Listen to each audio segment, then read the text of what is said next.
Bonjour, nous voici à nouveau devant la crèche provençale de France. C'est une spécialité qui représente tous les corps du métier. C'est une invitation pour nous, encore une fois, devant la crèche, à vivre humblement. Le Christ qui était Fils de Dieu, Dieu s'est incarné dans un corps humain et pour nous rappeler combien l'humilité est importante dans notre vie humaine. Et vous savez d'ailleurs, si nous avons toutes les divisions et dans nos relations, c'est à cause de manque d'humilité. Comme disait Saint Bernard, l'humilité est le seul chemin de la vérité. L'humilité.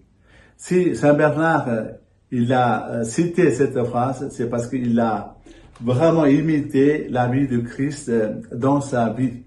Donc il a compris que l'humilité de Christ doit être quelque chose de fondamental et qui doit nous habiter et pour que nous puissions porter du fruit dans nos relations. Et même pour nous-mêmes, personnellement, quand on n'est pas humble, nous-mêmes, on est quelque part malade. C'est parce qu'on ne peut pas être nous-mêmes. Donc on est obligé de nous composer. Et tandis que le Christ lui-même, voilà, il va être parmi nous pour nous rappeler et l'humilité. Et aussi grâce à ses parents, et Marie et Joseph, qui étaient humbles.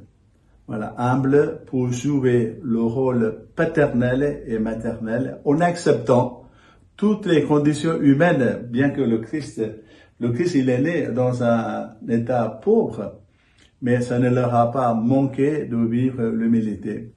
Et donc c'est une invitation, frères et sœurs, pour chacun de nous, quelles que soient nos conditions de vie, quelles que soient nos professions, quelles que soient les situations, mais ce qui est important pour nous, il faut qu'on soit vraiment humble au cœur de toutes les situations, ce qui nous permettra de pouvoir être heureux. Et accueillant cette joie apportée par le Sauveur et en signe de l'humilité et que nous sachions nous aussi à vivre comme les témoins pacifiques en toute humilité. Je vous souhaite tous une bonne chance, soyons humbles.